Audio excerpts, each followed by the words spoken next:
Contamos también con la presencia del coordinador de la cátedra extracurricular de nuestra escuela y nuestra facultad, la cátedra extracurricular Pedro Enrique Sureña. Está con nosotros el profesor Pedro Abreu.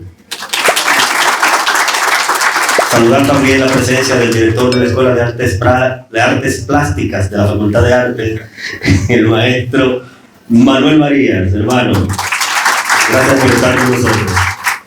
Saludamos también la presencia del doctor Juan Monegro, psiquiatra, filósofo, los profesores José Mercedes Jaques, José César Guzmán, el profesor Reinaldo García, la profesora Carolina Canela, el profesor Luis Cabrera Lendorf, la doctora Angélica Martínez y todos los profesores con los cuales contamos nos honran con su presencia. Muchas gracias por acompañarnos.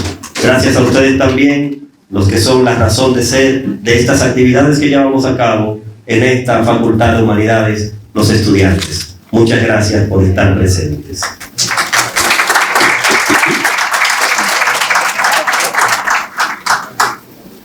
Hay que saludar también la presencia del profesor anfitrión de este evento, director de la Escuela de Filosofía, el profesor Eulogio Silverio.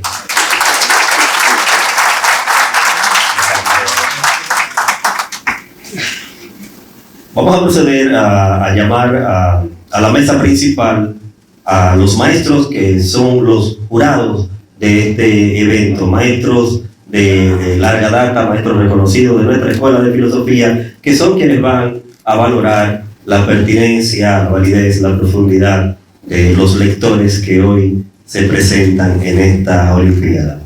Llamamos a la mesa principal al maestro William Mejía Chalas, presidente del jurado.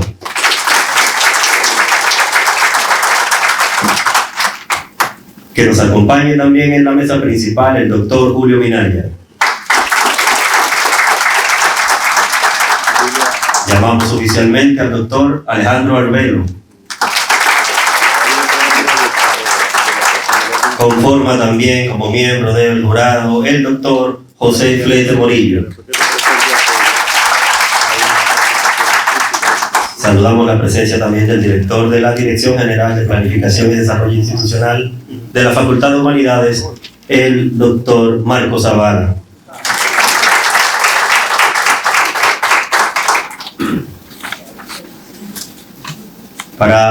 Recibimos para darnos unas palabras de salutación al vicerrector docente, doctor Wilson Mejía.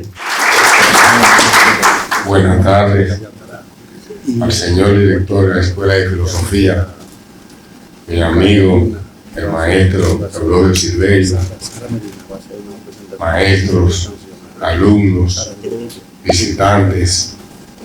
Debo decirle que me siento muy cómodo en este espacio, porque aquí está María de la Facultad de Arte y van a hablar de filosofía.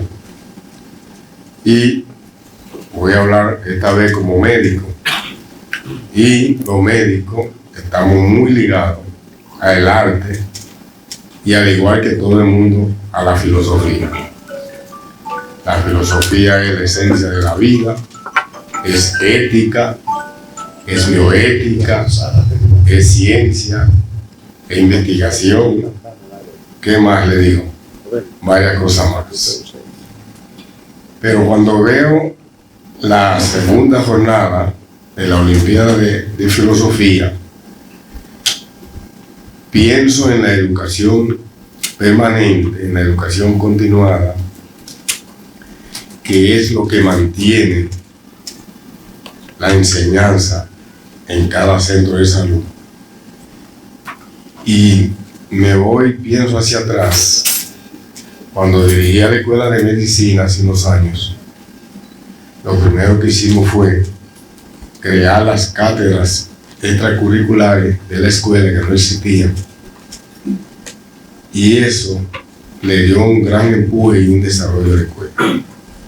Y veo que con esta cátedra extracurricular se mantiene viva la actividad académica, se mantiene viva la actividad de investigación en la Facultad de Humanidades a través de la Escuela de Filosofía. Por eso los invitamos, sobre todo a los más jóvenes, a los alumnos, porque ya los profesores de filosofía lo están haciendo, a adherirse a lo que es la lectura, a todos los niveles, pero específicamente en el área de filosofía. Les damos las gracias por aceptarnos aquí en esta actividad y por habernos invitado, y le damos la bienvenida y consideramos que deben tener un gran éxito en esta tarde y que sean beneficiarios con los premios quienes lo hagan mejor. Muchas gracias. Muchas gracias a nuestro vicerrector docente, doctor Wilson Mejía, por esas palabras de salutación y de motivación. Las artes y las humanidades son hermanas, son hijas del espíritu humano, de la producción cultural humana. Y por eso nosotros vamos a iniciar este evento con una presentación artística. Llamamos al escenario a Sara Medina, a quien recibimos con un aplauso.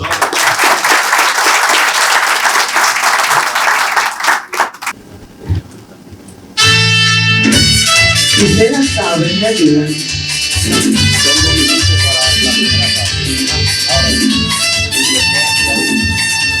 Me escuchen. Dicen que es difícil que yo tenga tu cariño, que me quieras, no lo voy a lograr. Nos dicen que nos has querido, que es divertido para ti el jugar al mar. Solo un minuto quiero yo de ti, que será toda mi felicidad.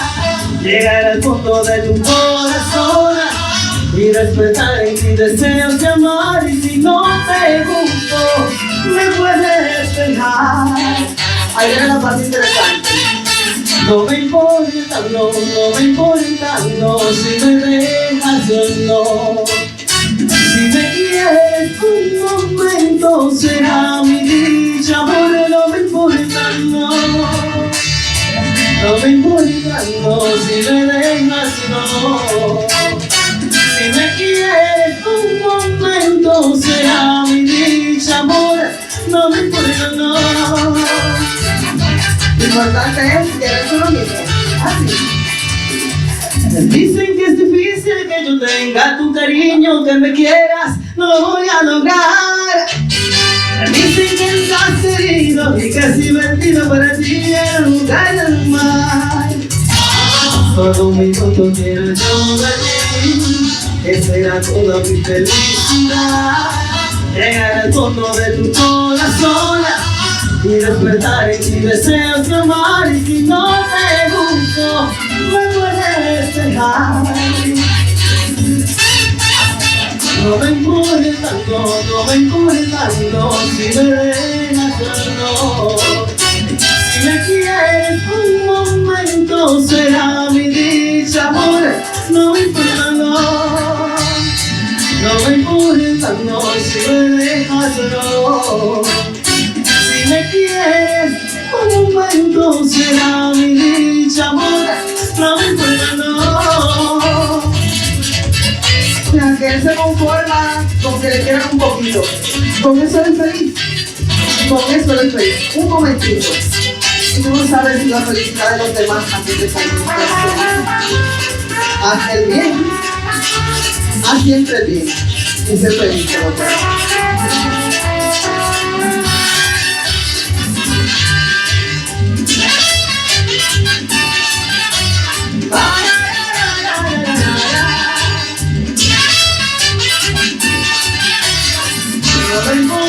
No me importa, no, si me dejas, no. Si me quieres un momento será mi dicha, amor, no me importa, no me importa, no me importa, no. Si me quieres un momento será mi dicha, amor, no me importa, no.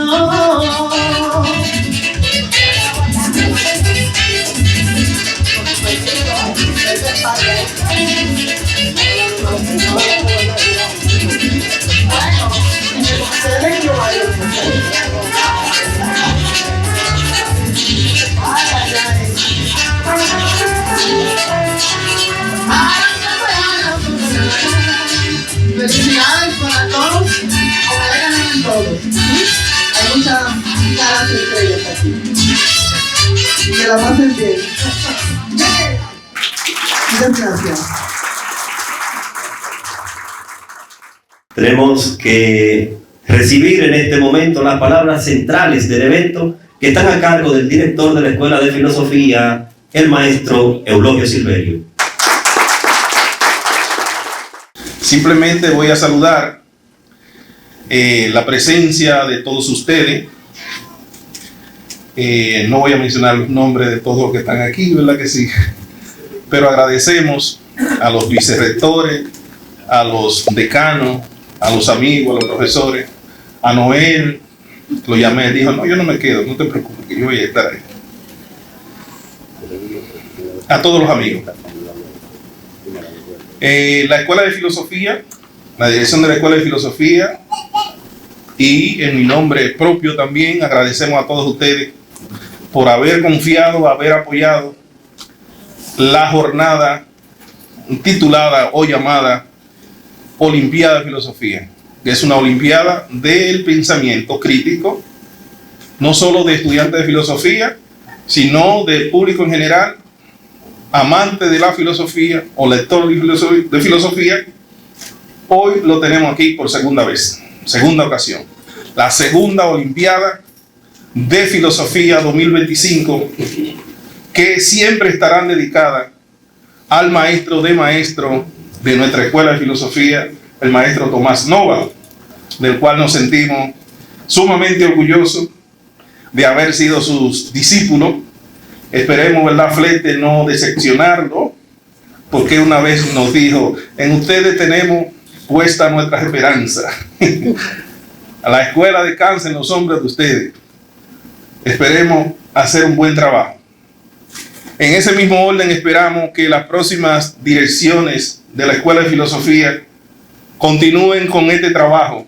No es para que tenga una segunda, tercera y todas las ediciones que tendrá mientras yo esté en la escuela, sino que cuando venga William y cuando venga Flete y cuando venga el otro y cuando venga el otro, las Olimpiadas de Filosofía puedan seguir, que se puedan mejorar.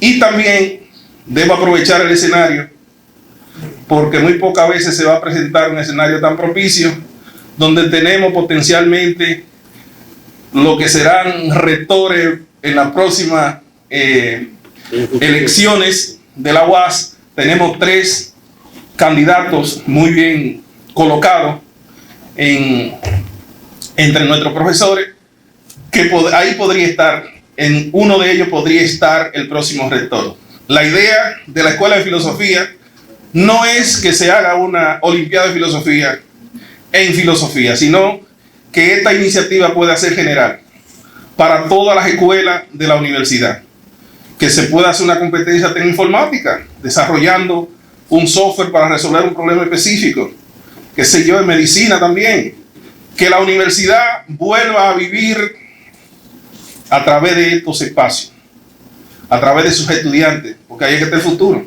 Si no apostamos a los estudiantes, a lo que vienen, entonces la UAS llegará un momento que dejará de ser. Como dijo Juan Bosch en su momento, que en su mano no perecería la libertad. Entonces, la convocatoria que yo le hago es que en nuestras manos, la generación de nosotros, no perezca la Universidad Autónoma de Santo Domingo. Porque la Universidad Autónoma de Santo Domingo es un legado, es un patrimonio de la nación dominicana. Aquí es que se forman los dirigentes de la sociedad dominicana. Aquí es que se aprenden los valores de la democracia, chocándonos uno con otro, pero aprendiendo a ponernos de acuerdo y a respetar las reglas, haciendo instituciones más fuertes, tan fuertes que ni siquiera nosotros mismos, como se dice de la Iglesia Católica, ni siquiera los sacerdotes han podido destruir la Iglesia Católica. Pero es porque la Iglesia Católica tiene estructura bastante fuerte. Entonces, la Universidad Autónoma de Santo Domingo, ni siquiera los guasdianos, que a veces hablamos de ella como si fuéramos enemigos, hemos podido destruirla porque es una institución fuerte, porque esa institución contribuye a la movilidad social del pueblo dominicano, porque solamente una universidad como esta puede darle la oportunidad a un hijo de campesino, que lo que sabía era sembrar yuca y vender puerco, comprar y vender puerco, y una madre que sabe lavar, cocinar, planchar a un hijo del pueblo que después se convierte en director de la escuela de filosofía. Y si me dejan, no voy a decir a dónde vamos a llegar.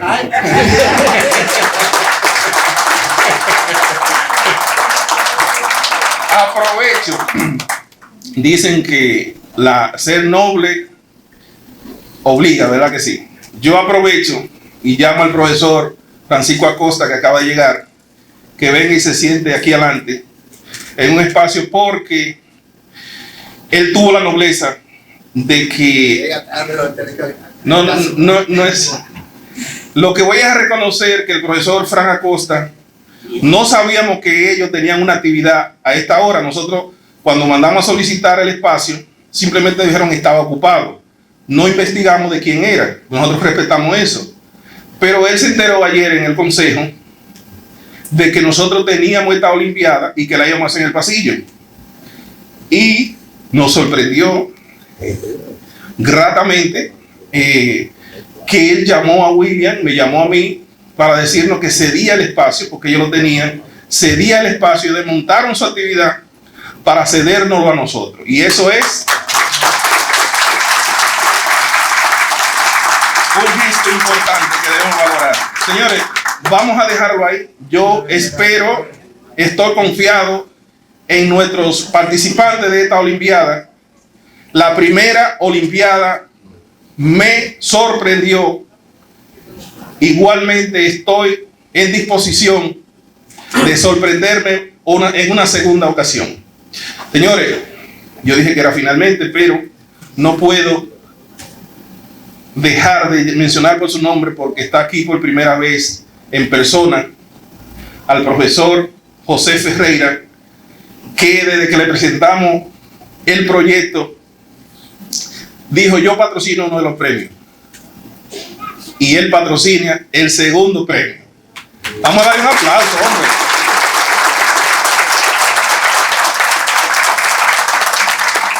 Pero vamos a comprometerlo para que en el próximo semestre no patrocine un premio, sino que haga una olimpiada, aunque sea en una de las escuelas de la facultad.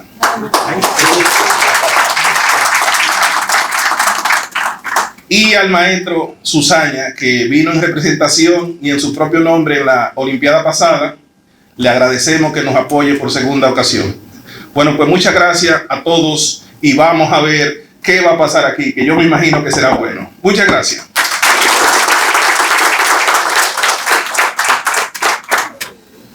Bueno, muchas gracias, maestro Eulogio Silverio. Bien, vamos a avanzar en estas segundas Olimpiadas de Filosofía de este año 2025, unas Olimpiadas muy particulares. Tratamos la lectura de textos de filosofía con una dinámica muy especial, pero que sería bueno que le explique directamente, al menos, ¿verdad?, un miembro del jurado. Vamos a llamar por aquí al presidente del jurado, el maestro William Mejía Chalas, para que explique la dinámica del concurso.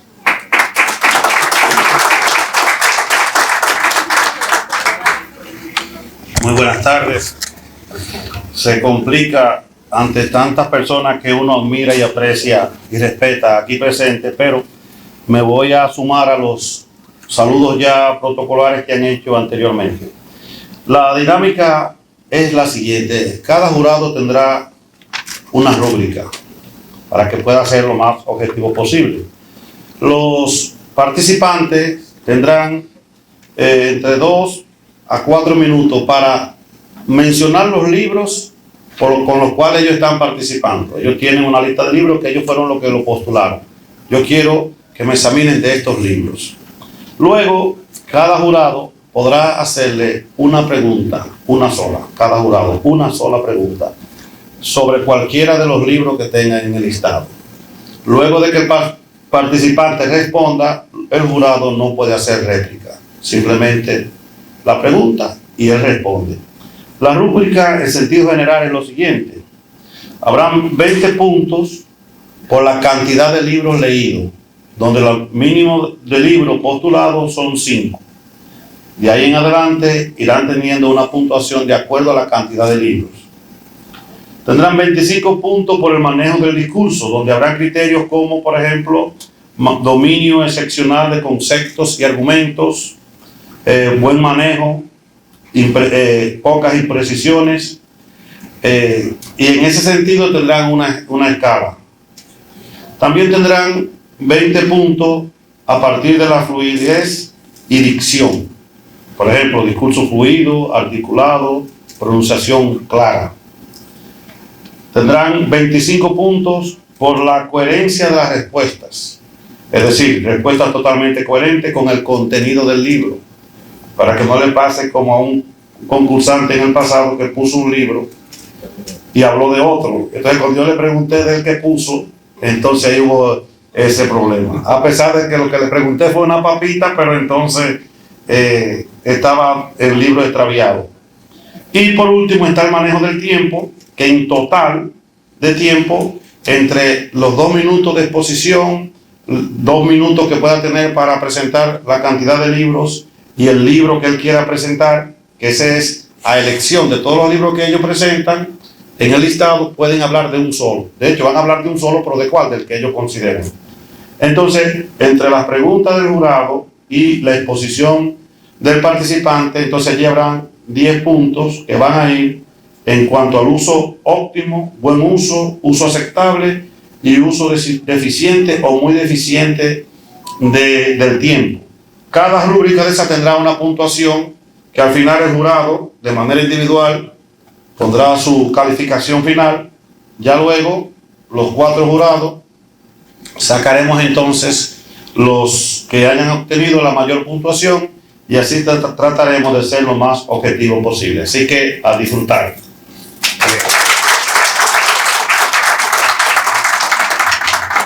Como hemos visto, el método de evaluación es cuantitativo y cualitativo, pero al final prima la evaluación cuantitativa porque hay que sumar. Hay que sumar y hay entonces que poner en orden descendente para entonces decidir los lugares. Y la razón por la cual no hay réplica, dice William, bueno, responde, pero ya no hay necesidad, no debe replicar, es porque ya no estamos en algún proceso formativo, estamos en una competencia, o sea, evidencias aquí las competencias o no.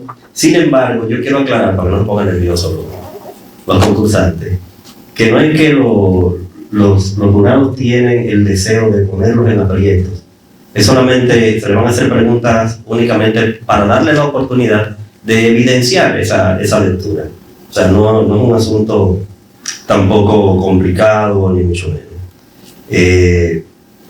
Bueno, y en el caso de que necesite, el participante puede pedir aclaración de la pregunta. En el caso, ¿verdad?, de que se haya utilizado un lenguaje muy técnico y el participante no sea del área de filosofía y necesita una aclaración, tiene el derecho a solicitar esa aclaración. Entonces, como ya William ha explicado, yo voy a proceder a ir llamando a los participantes en el orden que me dieron aquí, que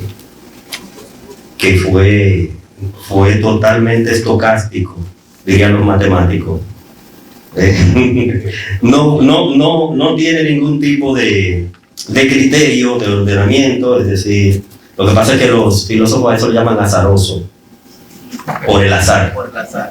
Sí, fue al azar. El aleatorio. Aleatorio, esa es la palabra que estaba buscando, María. Aleatorio, usted ve que se oye mejor, porque en dominicana azaroso se oye feo. Pero es un adjetivo que hace referencia al azar, señores, no es mala palabra, ¿no?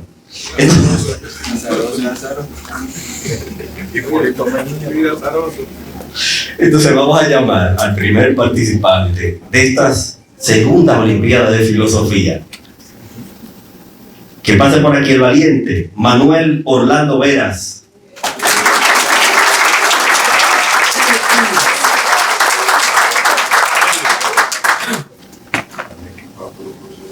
Buenas tardes.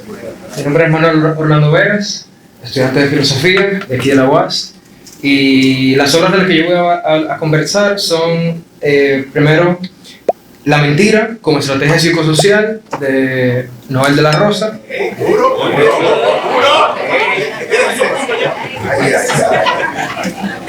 El gran diseño de Stephen Hawking y Leonard Lodinow.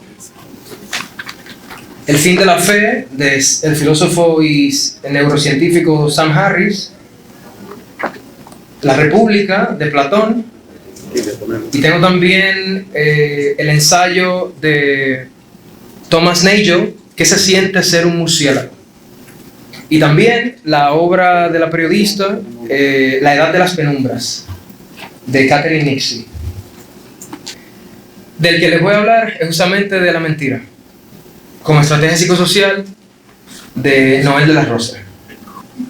Noel de la Rosa es un psicólogo, académico, un pensador dominicano. Nos enfrenta a una realidad incómoda, y es que todos mentimos. Su libro no es una apología de la mentira, como algunos insensatos, desde mi punto de vista, podrían pensar, sino un intento de comprender su papel en nuestra vida social. Noel no es un moralista ni un juez, es un científico. En realidad, Noel es un mundano que observa el mundo tal y como es, sin filtros, sin ilusiones, sin mentiras. Ahora, les tengo una pregunta sencilla al auditorio. Levanten la mano. ¿Quiénes son mentirosos? No me refiero a que ayer, a que en una ocasión específica, sino quiénes son mentirosos.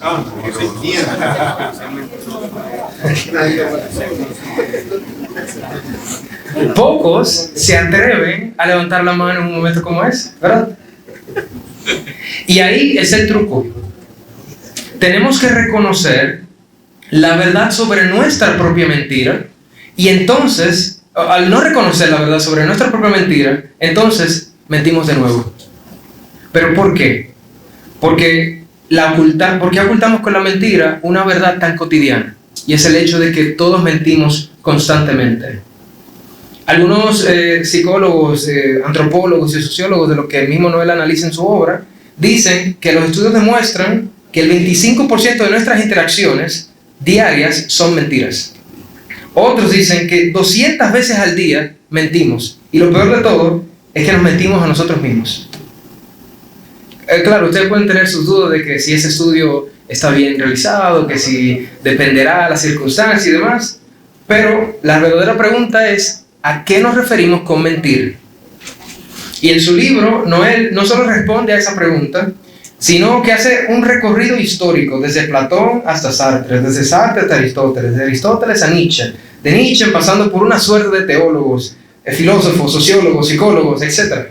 Examina la mentira desde todas sus perspectivas y clasificaciones posibles, y de la perspectiva de la clasificación de cada persona que ha dado una clasificación de la mentira. Todo eso sin pretensiones moralistas. Y es que su obra pareciera para mí como una especie de compendio de todo lo que hasta ahora se ha dicho de la mentira. Cosas que apreciamos mucho nosotros estudiosos, porque nos está poniendo toda la información en un solo libro. Ahora bien, nos explica, por ejemplo, la diferencia entre la realidad y lo real. Siguiendo... Manuel, 30 segundos te vamos a regalar. Ok. Muy bien. Mis conclusiones. Si lo pensamos, nuestra evolución está entrelazada con el lenguaje, la cognición y la interacción social. Y en ese proceso, la mentira ha sido tan útil como el fuego o la rueda. De hecho, tal vez la mentira sea lo que nos distingue a nosotros como especie. Piénsenlo. Somos nosotros quienes visitamos a los monos en el zoológico, y no ellos a nosotros. ¿No será que la mentira, o sea, la capacidad de imaginar, de manipular la realidad y de contar historias, es lo que nos permitió llegar hasta aquí? Sin ella, quizás seamos nosotros los monos.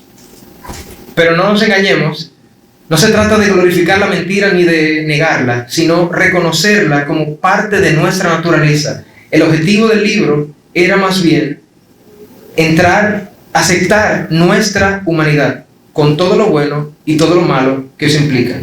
Para finalizar, un versículo de la Biblia de 1 de Juan, capítulo 1, versículo 8, dice: si decimos que no tenemos pecado, nos engañamos a nosotros mismos, y la verdad no está en nosotros.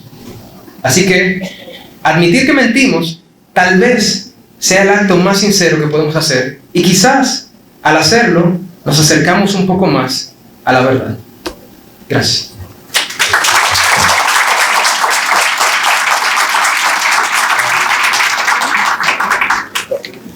Verás, a propósito del tema central del texto del maestro Noel de la Rosa, y uno de los textos que usted tiene, que presentó para la Olimpiada, La Metamorfosis de Franz Kafka, quisiera yo plantearle la siguiente cuestión. Esa transformación que sufre Gregorio Samsa cabría dentro de la noción de mentira que maneja el profesor Noel de la Rosa.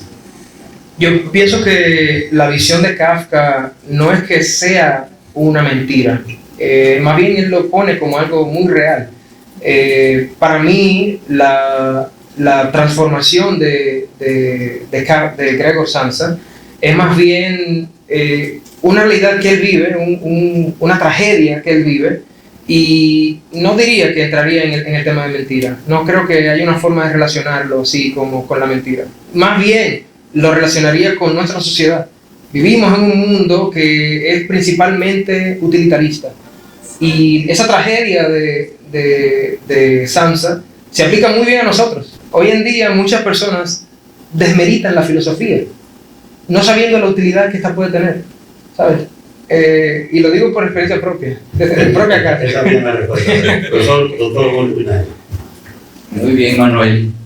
En tu exposición resaltaste cualidades del libro del profesor Noel, pero también tú leíste La República de Platón. Así. ¿Crees tú que habría algún tipo de vaso comunicante o relación entre la mentira y la República como crítica a la mentira o la apariencia? Yo diría que están hasta cierto punto relacionadas. Mi personaje favorito de la República es Glaucón, el hermano de Platón. Y es que la forma en la que Glaucón aborda los temas es un tanto mundano, un tanto realista, un tanto, vamos a ponerlo, el pragmatismo de Glaucón. Y inclusive Noel menciona a Glaucón en su misma obra. Menciona que justamente la razón por la que hablamos la verdad es porque un sinnúmero de mentirosos es razonable, y llegó a la conclusión de que, bueno, hay que decir la verdad, solamente por eso. Doctor Fuente Morillo. Bien, Orlando, la pregunta es la siguiente, tiene que ver, me voy a ir por la parte de Kafka con relación al tema de la mentira. Si con relación a Gregorio Samsa estaba convertido en un bicho y la actitud de la hermana, si había algún acto de mala fe, en este caso de parte de la hermana o la sociedad, que reflejaban en él lo que él era, en este caso. Yo no creo, y no lo creo por mi experiencia personal. A veces yo siento que soy el escarabajo de mi familia. Cuando yo le dije a mis padres que iba a estudiar filosofía, su reacción fue prácticamente la de un bicho raro que se convirtió de la noche a la mañana. Pero yo siento que esa reacción de ellos no viene del odio, viene más bien del amor, de la ignorancia, del miedo. Ellos temen lo que me pueda pasar, ellos temen e ignoran también lo que me pueda pasar. No creo realmente que la reacción de la hermana de Gregor Samsa sea en base al odio. No. Bien. Manuel, tú has hablado bastante un poco sobre la mentira y eso. Yo te puedo hacer una pregunta que la podría cerrar con un sí o con un no, o después la podría ampliar de acuerdo a lo que diga sí o no. ¿Existe alguna diferencia entre la mentira y la falsedad? ¿Y cuál sería esa diferencia en caso de que sí existiera para ti? Totalmente. Él mismo lo abarca en el libro. Él dice que la mentira tiene una especie de intención. Hay una intención detrás de la mentira. Mientras que la falsedad no. La falsedad es simplemente que yo dije algo que no he comprobado que es así, pero que creo que es así. Por ejemplo, yo ahora mismo le puedo decir, aquí hay 72 personas. Yo no sé exactamente cuántas personas hay, pero quizás sean 72. Y eso puede ser una falsedad. Ahora, una mentira es que yo sepa que hay 103 y diga, no, aquí lo que hay son 104 personas. Y eso sería una mentira. Excelente. Muchas gracias, Manuel.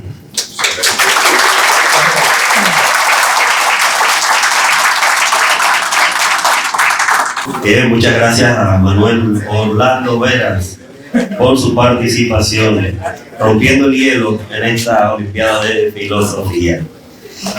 Interesado en las lenguas modernas, en la filosofía de la mente, de la religión y en la metafísica, recibimos a Steven Michel Silva Macario. Buenas tardes a todo el mundo aquí presente y muchas gracias por darme la oportunidad de participar. Aquí yo seleccioné algunos 8 libros, bueno 7 en realidad, porque hay uno que es un ensayo filosófico propuesto por un filósofo de la Universidad de New Jersey que se llama Charles Steinhardt. El primero es El Fenón de Platón, muy conocido por nosotros. El segundo es Introducción a la Filosofía de la Mente, de Peter Malik.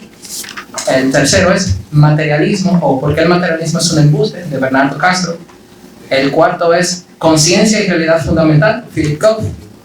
El quinto, en el mismo orden, Mente y Cosmos, ¿por qué la concepción neodarwinista del mundo es casi ciertamente falsa?, Thomas Nagel. El sexto es El mejor argumento en contra de la existencia de Dios, de Graham Oppy. Séptimo es Metafísica Básica, por Peter Van Inwagen. Y el octavo, que es el ensayo filosófico, se llama Ensayo filosófico de ateísmo espiritual y escéptico, por ya mencionado, el Charles Steinhardt.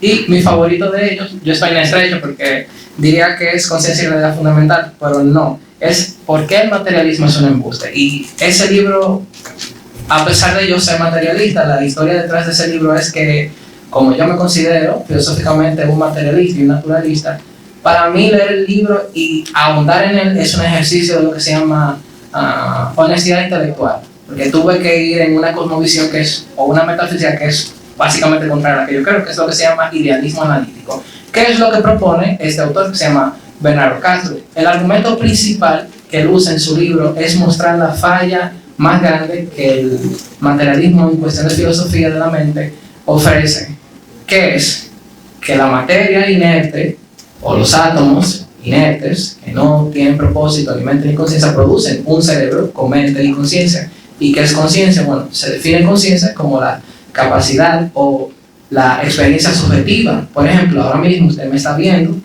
pero usted está viendo a una persona, usted está escuchándome, usted siente, y usted está pensando dentro de sí alguna opinión a la cual yo no tengo acceso porque pertenece a su mundo interior. A eso se le llama conciencia y filosofía de la mente. Los qualias, experiencia fundamental o fenomenal, etc. Entonces, Bernardo Castro, con una metafísica idealista, ve el fallo principal del materialismo. Me gusta porque básicamente me dio duro, aunque yo tengo mis refutaciones personales sobre su metafísica, que le veo varios errores, pero vamos ahora a enfocarnos en el punto principal, que es en contra del materialismo. El materialismo te plantea, uno de los, por así decirlo, pilares del materialismo es que nosotros vemos el mundo, o vemos el noumeno, pero no el fenómeno, como decía un filósofo antiguo. Y es cierto, parte de la neurociencia parece darle la razón. Cuando usted percibe el mundo, usted no percibe la realidad tal y como es, porque evolutivamente su cerebro evoluciona solamente para percibir una pequeña parcela de la realidad. Cuando usted ve el sol, usted ve parte de la luz, porque usted no ve los rayos ultravioleta, los rayos infrarrojos, pero todo eso compone lo que es el sol y el universo. Usted solamente percibe una pequeñita parte de esto. ¿A qué quiero llegar con esto? Si es realmente que eso es cierto, entonces ahí se cae el materialismo. Y usted dirá, ¿por qué? Y ahí Bernardo Castro empieza, bueno, si es así, entonces tú estás bifurcando la realidad y multiplicando las entidades en sentido ontológico más allá de la necesidad. Tú estás planteando un mundo mental, que es el mundo que percibe las cosas, y el único mundo que tú puedes confiar.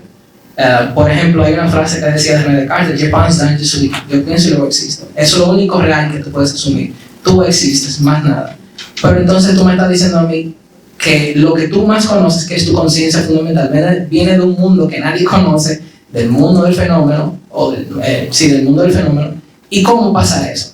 ahí hay básicamente lo que se llama un anomalismo epistemológico. Nadie puede nunca explicar eso. Y honestamente yo como materialista tengo que admitirlo. Nadie nunca en el materialismo ha dado una solución satisfactoria al problema de la conciencia utilizando solamente el materialismo. Entonces, por ende, para concluir, Bernardo Castro termina con lo siguiente libro. No se puede explicar del materialismo la conciencia, pero te ofrezco una salida, que es el idealismo, que plantea que la conciencia realmente es la realidad fundamental y la materia, como tú lo ves, es solamente la apariencia de la conciencia o procesos mentales, y para ello se vale de la metáfora del sueño, que es muy claro de entender. El libro no ahonda en mucha filosofía ni nada de eso, es un libro fácil de leer, y él se vale de la metáfora del sueño, porque cada noche la mayoría de nosotros soñamos, y cuando usted sueña en un mundo que se parece mucho al nuestro, por ese mundo está en su cabeza. Entonces él se vale decir que la realidad realmente es una mente. La realidad está en la mente de alguien, no de un alguien como una persona, porque ahí ya tendría que meterme en otros detalles que no me va a alcanzar el tiempo para extender, pero la realidad es una mente y nosotros somos los alter egos disociados de esta mente mayor. Muchas gracias.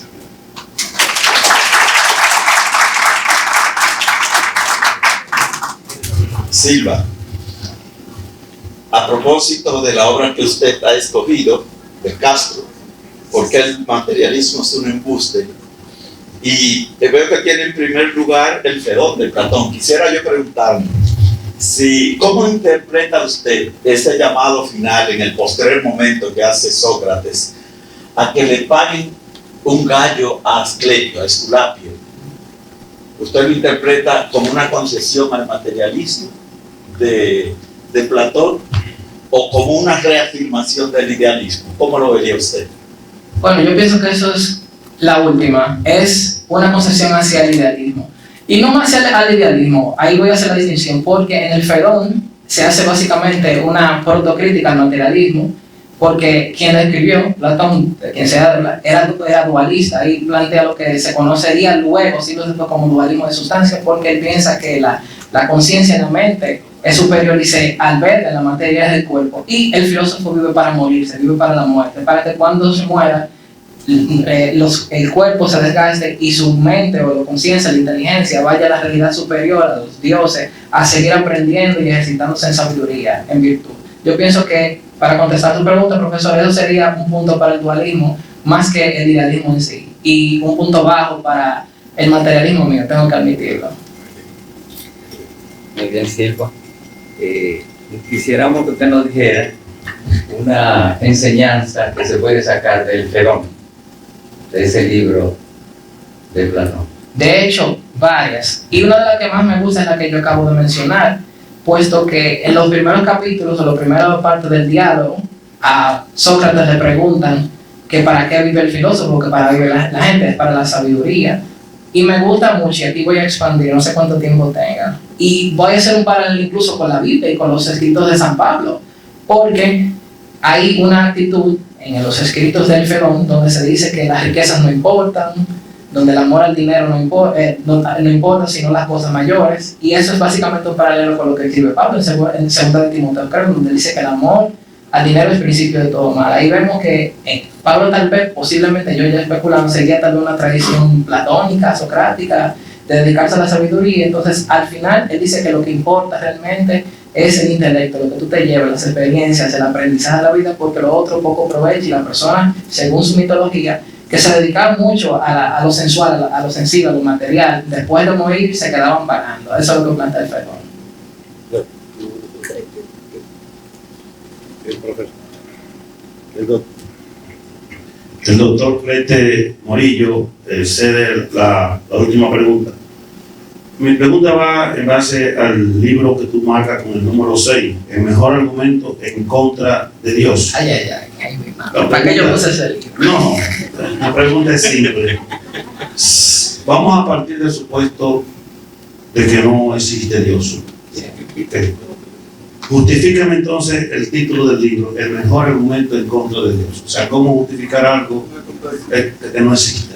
Aparentemente eso es un título de marketing, porque realmente tampoco el libro da un buen argumento o el mejor argumento en contra de la existencia de Dios. De hecho, el libro es básicamente no un ensayo, sino una antología de varios ensayos que escribió el autor, que Graham Oppy, me encanta mucho ese autor, donde él lo que hace es apelar a lo que se llama parsimonia en filosofía, que cuando tú comparas la tesis naturalista, Dios no existe, con la tesis supernaturalista, Dios existe, ninguna de las dos tiene una ventaja explicativa sobre la otra. Básicamente están en partes. El teísta no tiene nada a favor del no teísta en términos de explicar la realidad, porque todos están en partes. Tanto cuando tú puedes apelar a lo que es contingente como a lo necesario, yo puedo decir, por ejemplo, que el universo es necesario, no solamente contingente.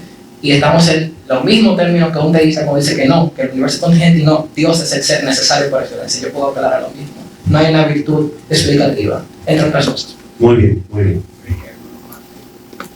Muchas gracias. Bueno, de nuestra escuela de filosofía, interesado en el absurdismo, recibimos al bachiller Jairo Sarmiento Lara.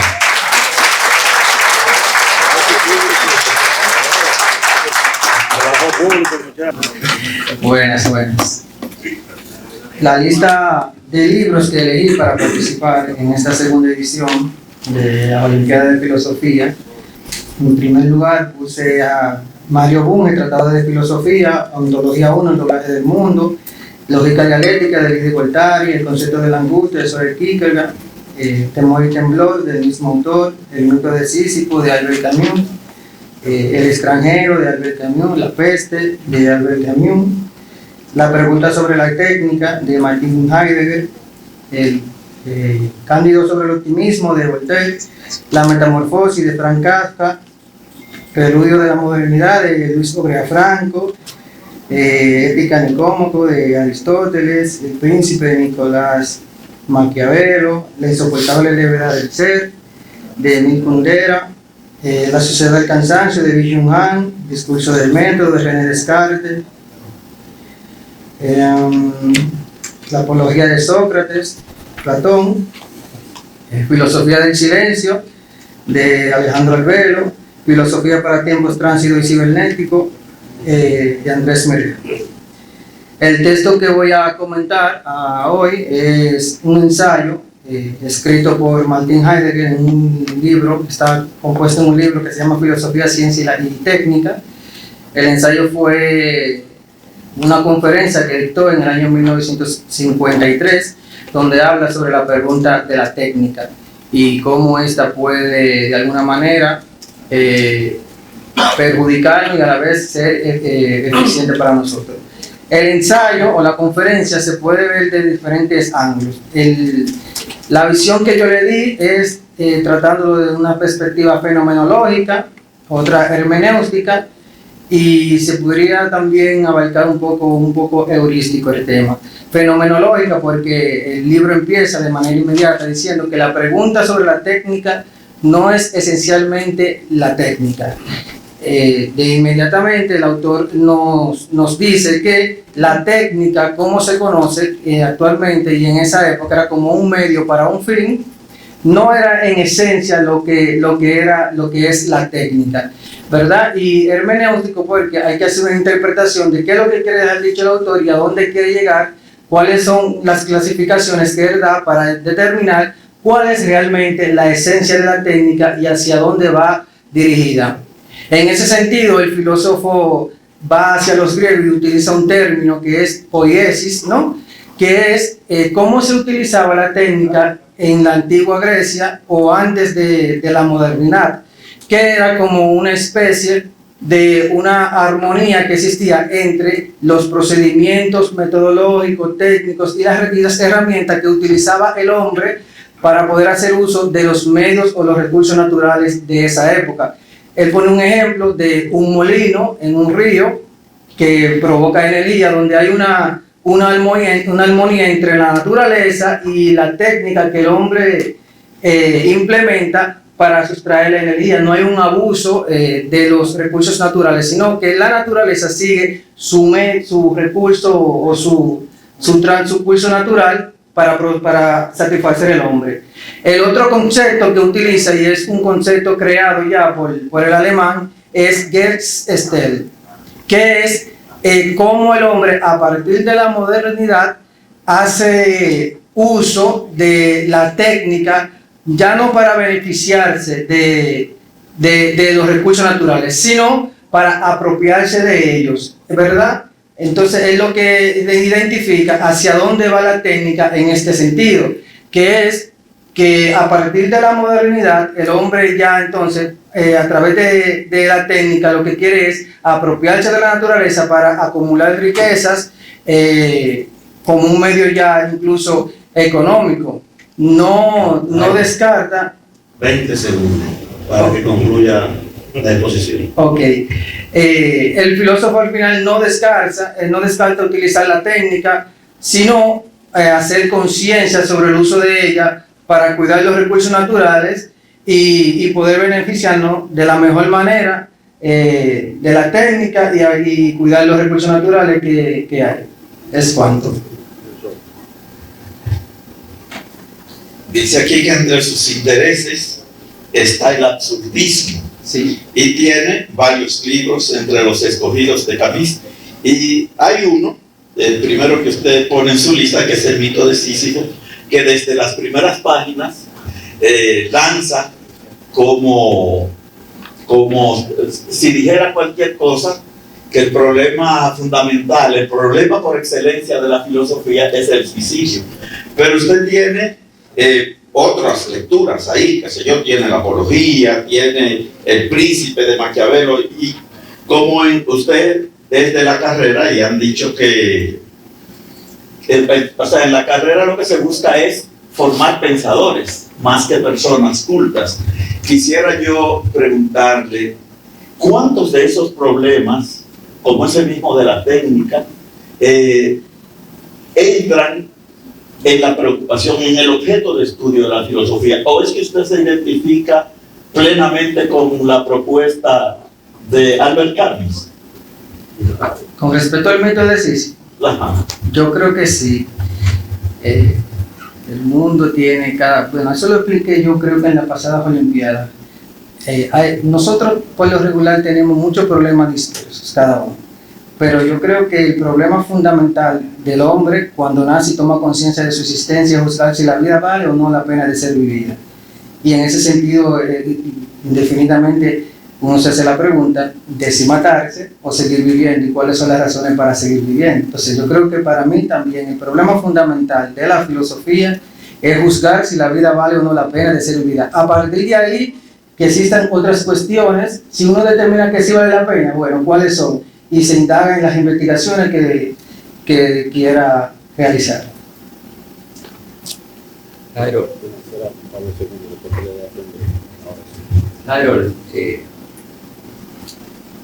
tú has dicho que Heidegger no condena la técnica. Su reflexión es muy importante. Quisiéramos que nos hablara del contexto en el cual él escribió ese texto y si tiene actualidad o no. Tiene actualidad. Incluso el maestro Andrés Merejo, que escribe sobre el cibermundo, es a donde Heidegger determina que posiblemente lleguemos. Ya no se ve tanto la naturaleza como recursos naturales, sino el hombre como recursos humanos que pueden ser de alguna manera utilizados también. Y en el contexto que él escribe el ensayo, es respondiendo también a una inquietud.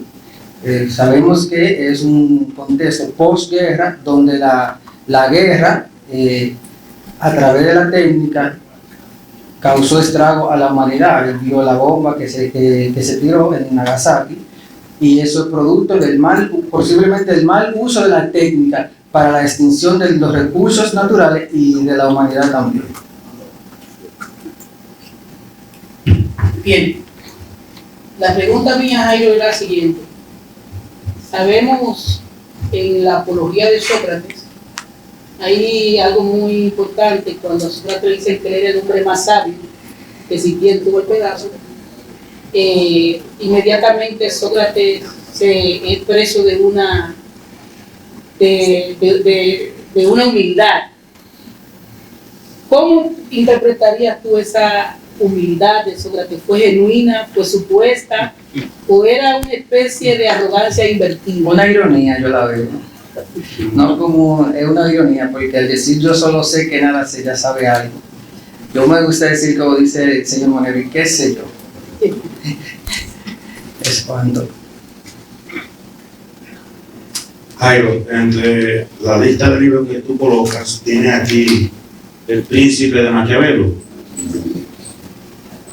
Se le atribuye a Maquiavelo haber dicho sin decirlo que el fin justifica los medios, pero en ninguna versión de ningún idioma aparece dicha expresión.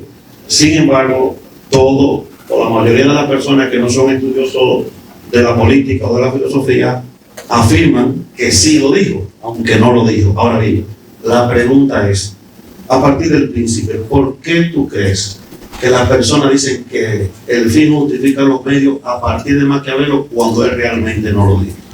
Posiblemente porque a partir de Maquiavelo comienza, luego que uno lee El Príncipe, vemos estos conceptos que son muy realistas, cuando se determina cómo los gobiernos y el Estado, a través de cualquier medio, quiere gobernar. Incluso cuando mencionamos la palabra maquiavélico, pensamos que es un término atroz, pero es precisamente por el libro que escribió los conceptos que utilizó, cuáles son los medios para poder llegar al poder y mantener el poder. Entonces, como no eran términos e ideas que de alguna manera agradaban a las personas, se les indica que Maquiavelo significa algo malo y por lo tanto que el fin justifica todos los medios también hay. Yo leí el libro y no tampoco encontré la cita de ese autor diciendo eso. Muy bien. Te puedes sentar. Gracias, Jairo. Gracias. Bien, muchas gracias a Jairo Lara por su participación. Saludar la presencia del anterior decano de la Facultad de Artes y amigo mío, maestro Dionis Rufino.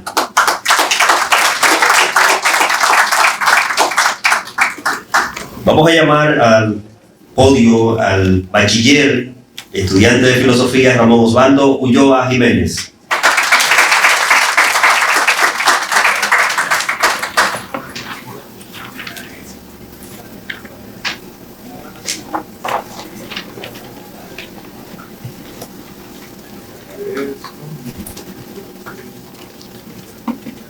Buenas tardes, gracias a cada una de las personas que se encuentran en este lugar y también a los jueces por la querida oportunidad que se nos da de presentar en esta preciosa noche.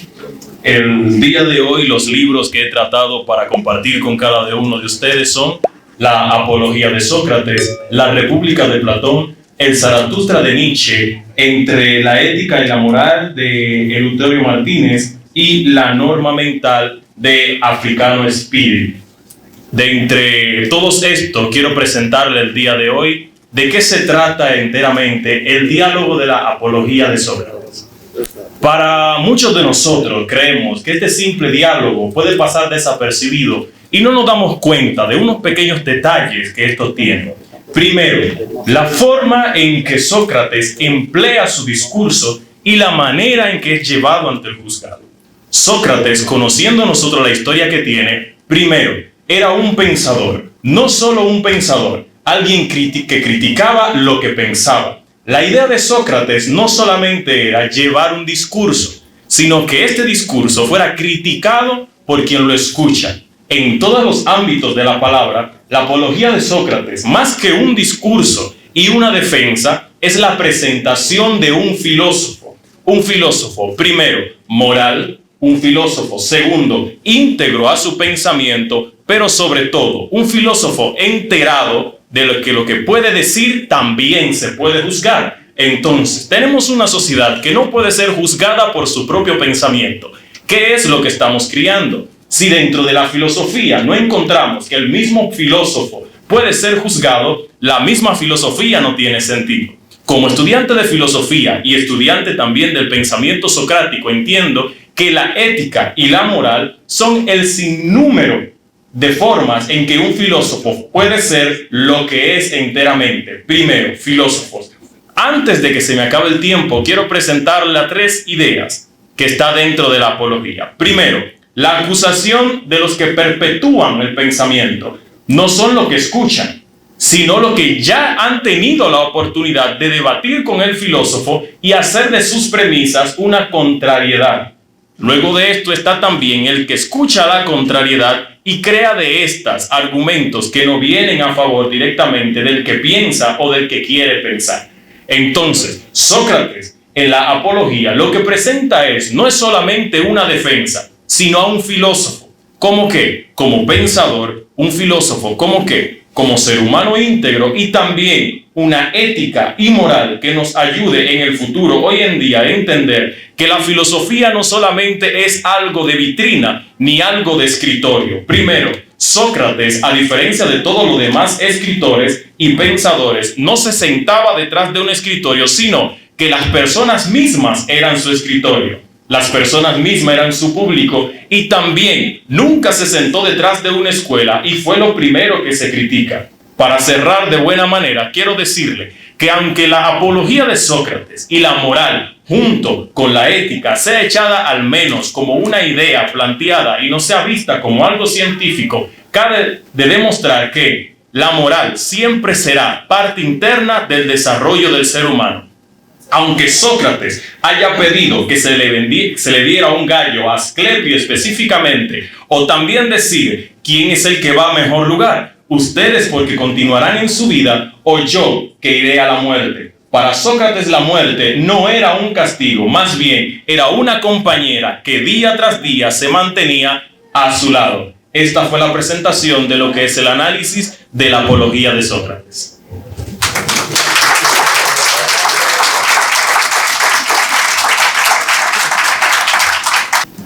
Ramón Osvaldo, me parece que le escuché utilizar la expresión pensamiento socrático. Y además de la apología de Sócrates, tiene usted entre los libros elegidos para su participación la República de Platón. Tradicionalmente hay digamos que la cuestión o la problemática de lo escrito, de todo lo escrito por Platón, ¿qué es propiamente platónico y qué es propiamente socrático? Cuando usted ha hablado de pensamiento socrático, ¿a qué parte de él se refiere, de la obra platónica? Bueno, para referirnos directamente a lo que es el pensamiento socrático, hay que distinguir algo que en filosofía se conoce como filosofía del lenguaje.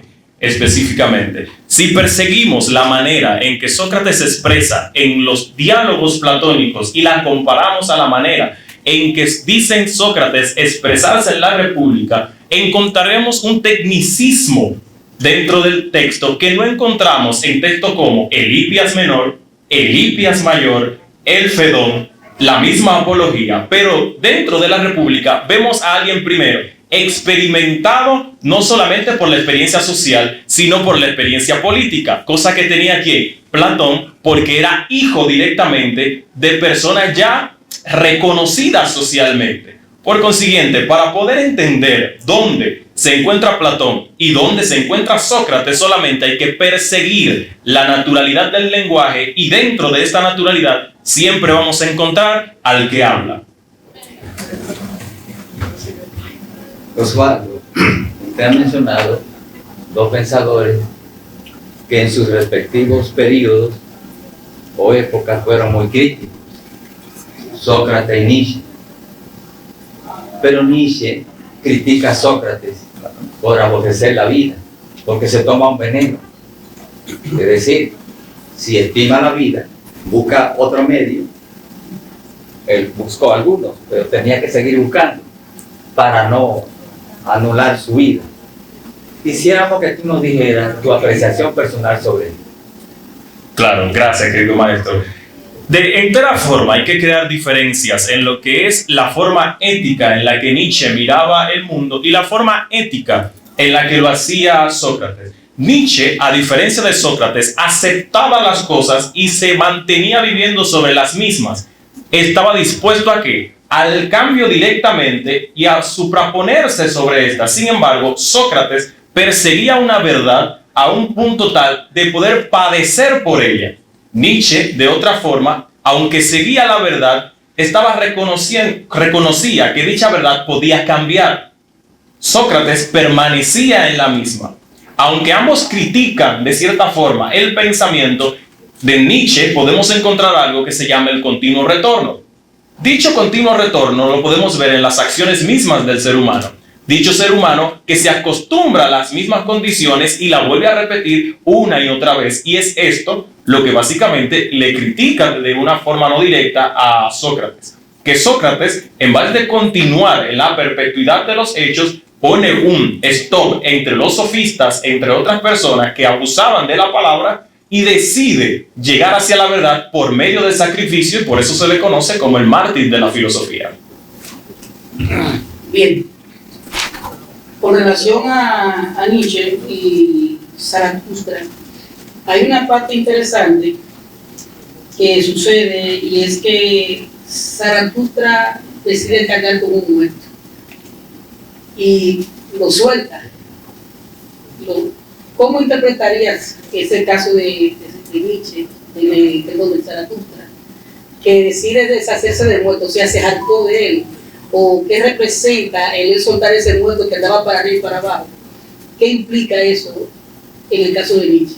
Bueno, gracias, maestro. Lo primero hay que conocer qué es lo que significa que sea un muerto específicamente y no otra cosa. El muerto primero acarrea consigo pudredumbre. Pudredumbre que si lo conectamos a un ser vivo puede dañar a ese ser vivo. Dicha pudredumbre también afecta. Caso sencillo, si tomamos muchas manzanas, de entre las cuales colocamos una sola que sea la que está muerta, dicha manzana a un largo periodo de tiempo también contaminará a las demás. Nietzsche lo que está diciendo con esto, que cargando con el muerto de las acciones pasadas, primero, porque un muerto no puede cargar a otro muerto, por consiguiente, el muerto tuvo que haber existido primero que el vivo. Entonces, nosotros arrastramos con nosotros los muertos del pasado, pero ese muerto del pasado lleva la muerte con nosotros porque no queremos deshacernos de él. Gracias. Osvaldo,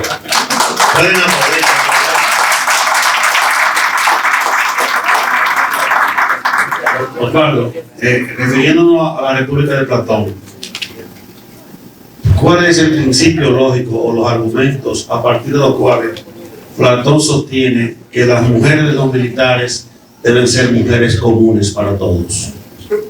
Repita la pregunta. En la República, Platón sostiene que las mujeres de los militares deben ser mujeres comunes para todos los militares. La pregunta es que ¿cuál es el argumento que plantea Platón para justificar ese postulado?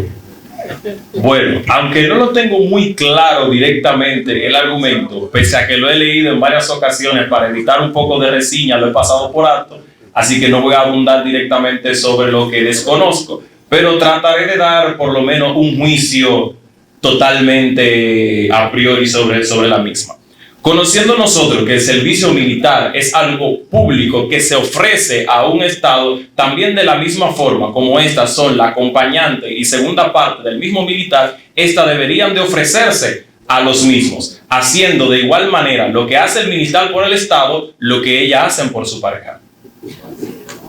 Gracias.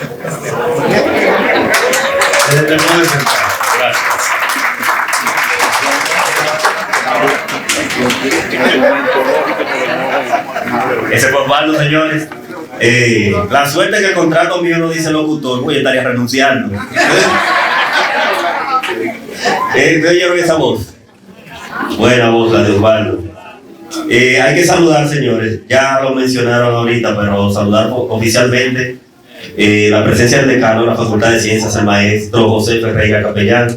Muchas gracias por estar con nosotros. El maestro Franklin Susaya también, que está con nosotros. Un aplauso para los maestros. Agradecemos también la presencia del maestro Marlon Mesa, y quien anda también con una comitiva, me dijo, bien grande, el maestro Carlos Rosario, ¿es verdad? El maestro Carlos Rosario. ¿Dónde están los estudiantes del maestro Carlos Rosario? Lo dejaron solo, Carlos. No, Carlos es él. ¿Dónde están los estudiantes de Carlos? Él me dijo que vino con una comitiva a disfrutar de estas Olimpiadas de Filosofía. Saludar también la presencia del amigo, maestro Víctor Álvarez, que está acompañándonos esta tarde, y del director general de Planificación y Desarrollo Institucional, el maestro Noel de la Rosa, uno de los autores, a Noel sí quiere público. Uno de los autores citados aquí por los lectores de filosofía. Bueno, señores, tu lectura muy activa. Yo creo que nunca había visto la filosofía con tanta vida, con tanto interés, con tanto entusiasmo. Qué bueno, gracias maestro Eulogio Silverio, porque conocemos el valor de la filosofía para el avance de la República Dominicana. Recibamos entonces, para continuar en ese mismo ánimo, a un joven que dice que ha explorado de manera general en materiales como la química, la física, la matemática, la teología y también en la filosofía. Néstor de Jesús Lizardo. Buenas tardes, mi nombre es Néstor de Jesús, como ya se mencionó. ¿Se puede? Mi nombre es Néstor de Jesús y me complace estar aquí. Mandar un saludo especial a mi madre, a mi amigo Diego Pérez, que fue el que me dijo que puedo participar, que es un gran amigo de toda la vida, y a otro amigo también que me ayudó a practicar, Max Alexander, que quizás me vea en un futuro.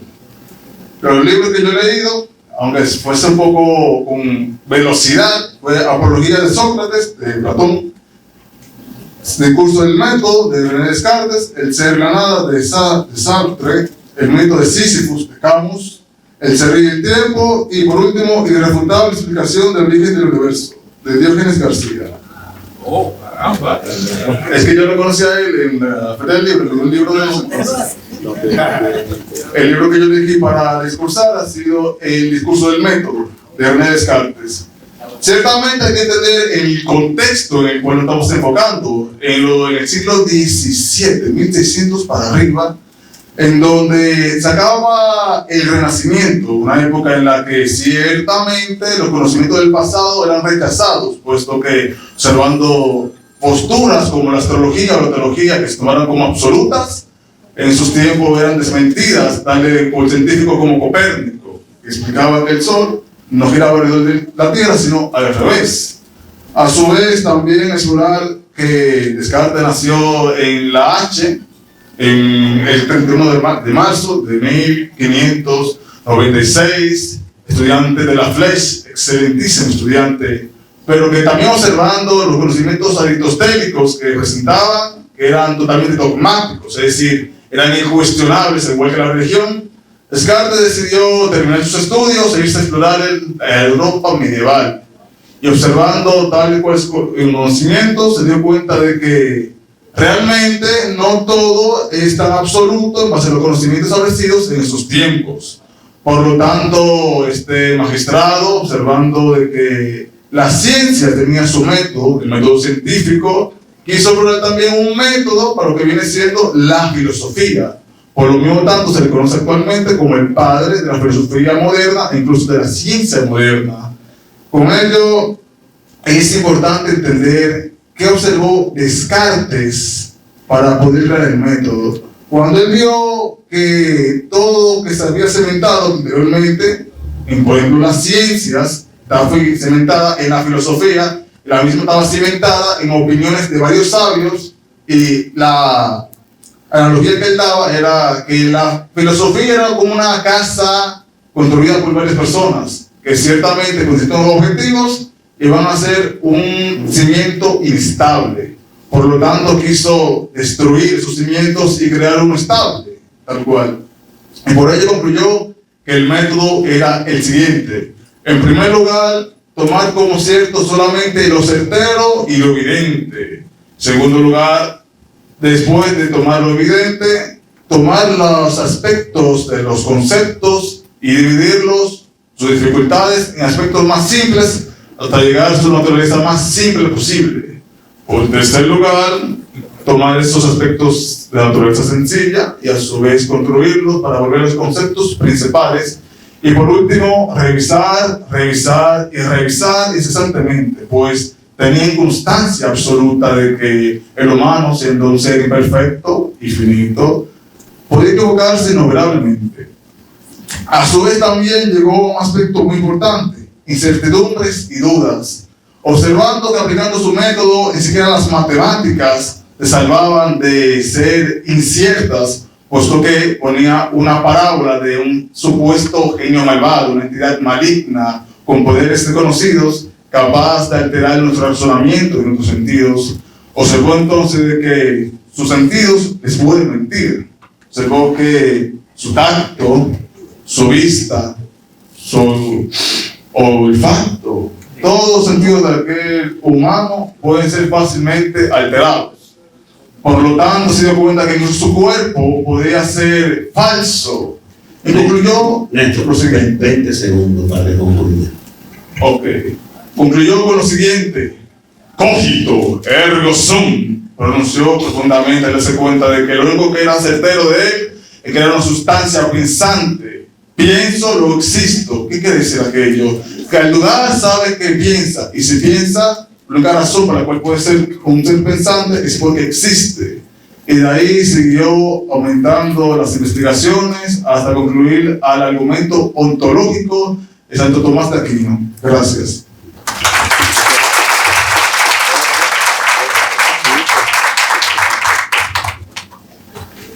A propósito del cogito ergo sum y otros dos aspectos que usted, claro, por razones de tiempo no ha tocado, yo le voy a proponer que usted escoja una de estas tres cuestiones que le voy a plantear.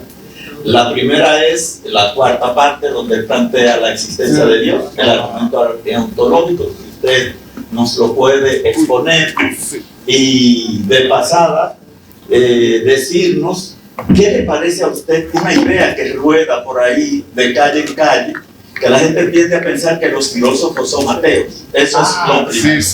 Lo segundo es si del cogito ergo sum, pienso, luego soy, se sigue necesariamente, como mucha gente interpreta también, que es que Descartes infería del pensamiento la realidad. Y lo último, para que usted escoja uno, es, usted ha expuesto muy bien la primera regla de la duda, el principio de evidencia, la duda metódica, que está en la segunda parte. Pero usted recordará que en la tercera parte él plantea la moral provisional. Pero entonces la moral provisional comienza con un principio que resulta como paradójico, habiendo planteado ya, ¿verdad?, que es seguir en todo los principios de la religión que había tenido la oportunidad de haber sido criado. Escoja uno usted. Son 4. Uno, solo uno, el que le parezca mejor. Sobre la existencia de Dios. Por ejemplo. Ok. Bueno, sí, muy bueno solamente. Descartes, observando de que solamente podía inferir de que su existencia, como sí mismo era una sustancia pensante, también se daba cuenta de lo siguiente, que él era un ser que duda. También entonces afirmó, por lógica, de que si duda es un ser imperfecto y finito. ¿Por qué? Porque al dudar, ¿qué es más perfecto? ¿Dudar o conocer? Y también a su vez, constatando de que tenía en su mente el concepto de infinito y de perfección, se dio cuenta que un ser finito e imperfecto, como era el res cogitans, que es la sustancia pensante, no podía venir de él, sino de un ser perfecto e infinito. Por lo tanto, Descartes concluyó de que un ser infinito y perfecto fue el que implantó esas ideas o conceptos dentro de su mente. Y por lo tanto también, para terminar en poco tiempo, al ser un ser perfecto, era un ser bueno, y por lo tanto no podía permitir que un genio malvado le hiciera dudar de sus sentidos. Por lo tanto, hubo como que Descartes como que creó un concepto muy bueno, pero al mismo tiempo terminó al final destruyéndolo, porque dijo al final que los sentidos realmente no nos engañan, el tema de la voluntad y el saber. La voluntad es infinita y el saber es finito. Y cuando la voluntad se extiende más que el entendimiento, pues ahí uno comete el error, que fue el planteamiento que él puso de la teoría del error.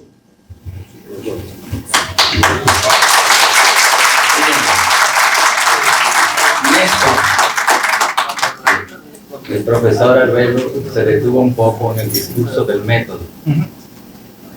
Yo me voy a detener un poquito en algún aspecto de la apología de Sócrates.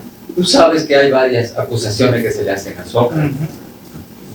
Una moral que corrompe a los jóvenes, es impío, una acusación religiosa, hay una política también, pero escondida dentro de todas esas hay una acusación también filosófica. Quisiéramos que tú te refieras a ella. ¿Cuál sería la acusación filosófica presente? Ahora son dos. ¿Cuál sería la acusación filosófica que se le hace a Sócrates y que está presente ahí en la apología? Bueno, en cuanto a lo que yo pude leer, no fue algo directo hacia la filosofía, sino el hecho de que él implantaba su filosofía a los jóvenes en sí, que iba en contrariedad a la filosofía que se tenía en ese antiguo tiempo en Atenas, si no me equivoco.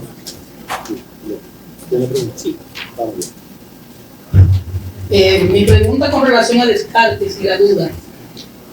En Descartes, ¿esa duda que él plantea es perniciosa o beneficiosa en el proceso de la búsqueda de conocimiento y la investigación? Bueno, Descartes incluso en una parte especificaba de que él no era escéptico, que lo que él buscaba era simplemente un método para buscar la verdad absoluta. Entonces podemos aseverar que el intento de Descartes era realmente noble en el aspecto de querer saber qué es certero y qué no lo es. Néstor, tú sabes que Descartes, cuando publicó el discurso del método, lo pusieron en el índice. El índice eran los libros que no podían ser publicados ni divulgados porque no hablaba de Dios. Ahora, en la segunda edición, él habló entonces porque el libro pueda ser publicado, introdujo los argumentos ontológicos de San Anselmo, San Ambrosio y San Buenaventura. Bueno, yo te voy a presentar un argumento y tú simplemente me dices a cuál de los tres pertenece. ¿De acuerdo? A ver si me acuerdo. Sí. La expresión es la siguiente: la naturaleza muestra la obra majestuosa creadora de Dios. ¿A cuál de los tres argumentos pertenecen? Repítame los santos. Ajá. San Anselmo, San Ambrosio y San Buenaventura. Yo sé que San Anselmo no fue, porque San Anselmo implementó fue el argumento ontológico, pero los otros dos ciertamente no los conozco, no lo he estudiado realmente. Para ser sincero. Está bien, fue San Buenaventura. Okay.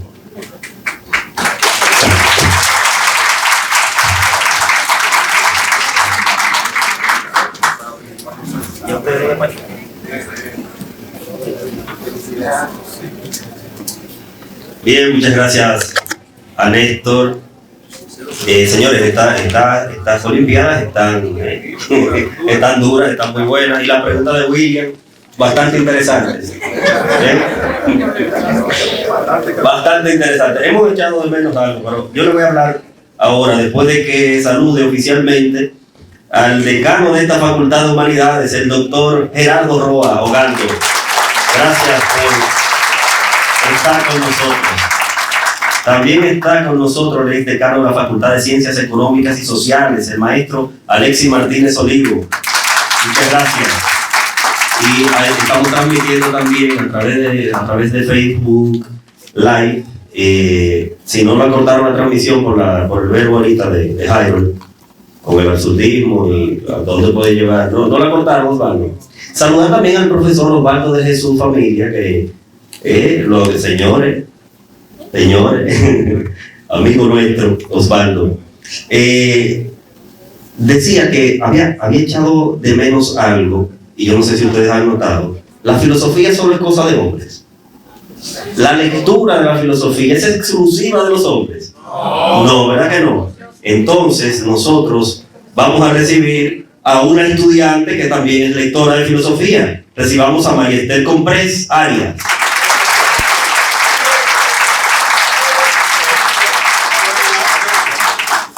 Buenas tardes a todos. Mi nombre es María Esther Compresaria, soy estudiante de filosofía de Pucamayo. Y las obras que he leído son el Proslogium de San Anselmo, que justamente lo he mencionado ya, las Confesiones de San Agustín, la Apología de Sócrates, el Sofista de Platón, el Poema de la Naturaleza de Parménides y Reflexiones sobre la Guillotina de Albert Camus, que es justamente donde quiero centrarme hoy en mi exposición. Reflexiones sobre la guillotina de el escritor, filósofo y pensador francés Albert Camus es un ensayo filosófico escrito en el año 1957 que no muchos conocemos porque no se tiene como el principal entre la filosofía de Camus. Sin embargo, yo considero que es primordial para entender a Camus. ¿Por qué? Porque trata con los temas más recurrentes en su filosofía. Trata con la justicia, con la moralidad, con el sentido de la existencia. Y pues el título es bastante curioso, Reflexiones sobre la guillotina. Anterior a Camus ya habían publicado Reflexiones sobre la horca, escrito por Arthur Koestler, que es un filósofo húngaro, y juntos Reflexiones sobre la horca y Reflexiones sobre la guillotina suelen ir en conjunto como un solo libro, que se titula Reflexiones sobre la pena de muerte, porque en este ensayo no se examina en sí el artefacto de la guillotina. Esta es más bien la manifestación del absurdo, que ya más luego explicaré, pero pues sí, la pregunta central de Camus no es en base a la guillotina solamente, sino en cuanto a la pena de muerte. Él se pregunta si es moralmente justificable este hecho, y él toma una postura bien clara en frente a este. No es justificable moralmente la pena de muerte. Cabe resaltar que para el tiempo en donde Camus escribió este ensayo, era legal la pena de muerte por guillotina todavía en Francia. Y pues, desde el inicio podemos ver que es una filosofía muy ligada a la práctica, parte de un hecho muy tangible, a diferencia de otros textos que son un poco más abstractos. No por eso es una filosofía inferior, pues la filosofía es realmente el asombro ante lo cotidiano. Entre los argumentos que da Albert Camus en contra de la pena de muerte, él menciona que en primer lugar no es correcta porque es irreversible. No hay manera de inventar la pena de muerte cuando se comete un error. Y eso entonces indica que el sistema judicial es falible. ¿Y por qué es falible? Porque es humano. Un sistema judicial humano no tiene la condición de sopesar sobre la terminación de una vida, porque no es poseedor de una verdad absoluta, es poseedor de verdades humanas. En segundo lugar, él menciona que no es un medio efectivo para prevenir los crímenes. Aquí él hace mención de varios estudios de evidencia empírica, pero a lo que él quiere llegar con todos estos datos es que la pena de muerte no cumple con su función, por lo tanto, es más bien un símbolo de venganza. Y por esto también, en su tercer argumento, él menciona que es una forma de violencia institucionalizada, legitimiza la violencia y más bien convierte al mismo gobierno, al mismo Estado, en un criminal, y a la sociedad que lo acepta en criminales también. Además de ser un acto macabramente simbólico, también refleja la perpetuación de la violencia en la sociedad. El Estado que utiliza la violencia para repartir justicia es un Estado criminal. Es un hecho profundamente problemático porque convierte a la violencia en un principio moral, en una solución. En cuarto lugar, él habla de que es una degradación de la humanidad. La pena de muerte deshumaniza a la sociedad y al individuo. Y aquí él no solamente trata con la pena de muerte en sí, sino el proceso previo a la pena de muerte es una cosificación de la persona. No es solamente el hecho de terminar la vida, es que desde antes es encerrado en una celda, expuesto en condiciones que no son humanas. Por esto, él menciona que el que mata, aunque sea legalmente, pierde algo de su humanidad.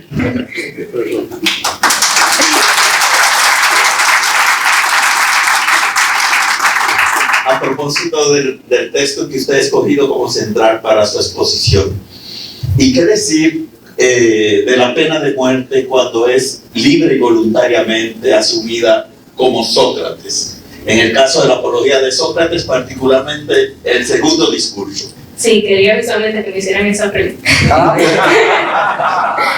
Bueno, la apología de Sócrates con reflexiones sobre la guillotina guarda una relación bastante estrecha. Vemos que Sócrates acepta una muerte que pudiese decir que, o sea, fue a través de un sistema legal. Sin embargo, nosotros reconocemos que fue injusta, porque Sócrates era inocente.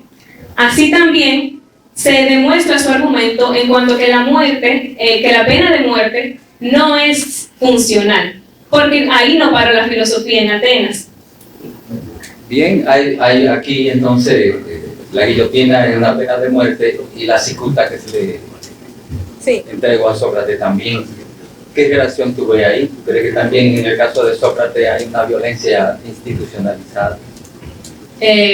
Pues sí, tanto la cicuta como la guillotina son ambos medios de ejecución. Y Sócrates es llevado al juicio por hechos que humanamente, si se consideran humanamente, no son un delito, sino que parten de una consideración del Estado que según sus acuerdos pues poseen una verdad que no quieren que sea pues violentada, pero responden con una misma violencia. Bien, yo tengo acá que usted tiene confesiones de San Agustín. Ajá. ¿Cómo maneja San Agustín la relación entre el bien y el mal? Para San Agustín el mal no existe, sino que es la carencia del bien, no es una entidad en sí misma. Pero pues además de eso también quiero enfatizar sobre la relación de San Agustín con este ensayo, Reflexiones sobre la guillotina, porque San Agustín en su obra Las Confesiones retrata todo su proceso hacia pues convertirse en una mejor persona, podríamos decir. Él reconoce que la persona se enmienda, que la persona tiene la posibilidad de redención, y esto es un tema central también en Albert Camus, porque él dice que la pena de muerte priva a la persona de esa capacidad de reinventarse. Bien, María, te voy a dar dos opciones y a partir de las dos opciones te haré una pregunta. ¿Un poema o una canción?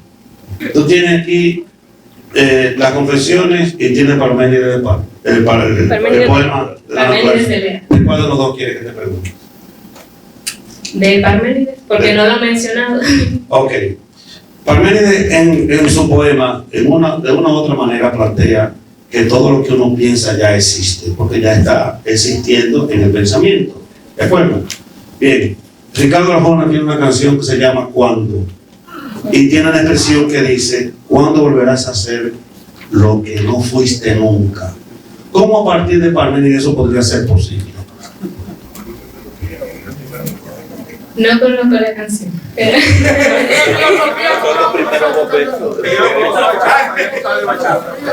¿Cómo dice la frase? Por favor, repita. ¿Cuándo volverás a hacer lo que no fuiste nunca? Bueno, ahí para Parménides el ser no está sujeto a cambio. El ser es y el no ser no es su famosa afirmación. Pues si entonces la persona nunca fue lo que es, nunca lo fue. Entonces, la verdad, la verdad siempre está. Y si no se presenta como verdad, es que nunca fue verdad.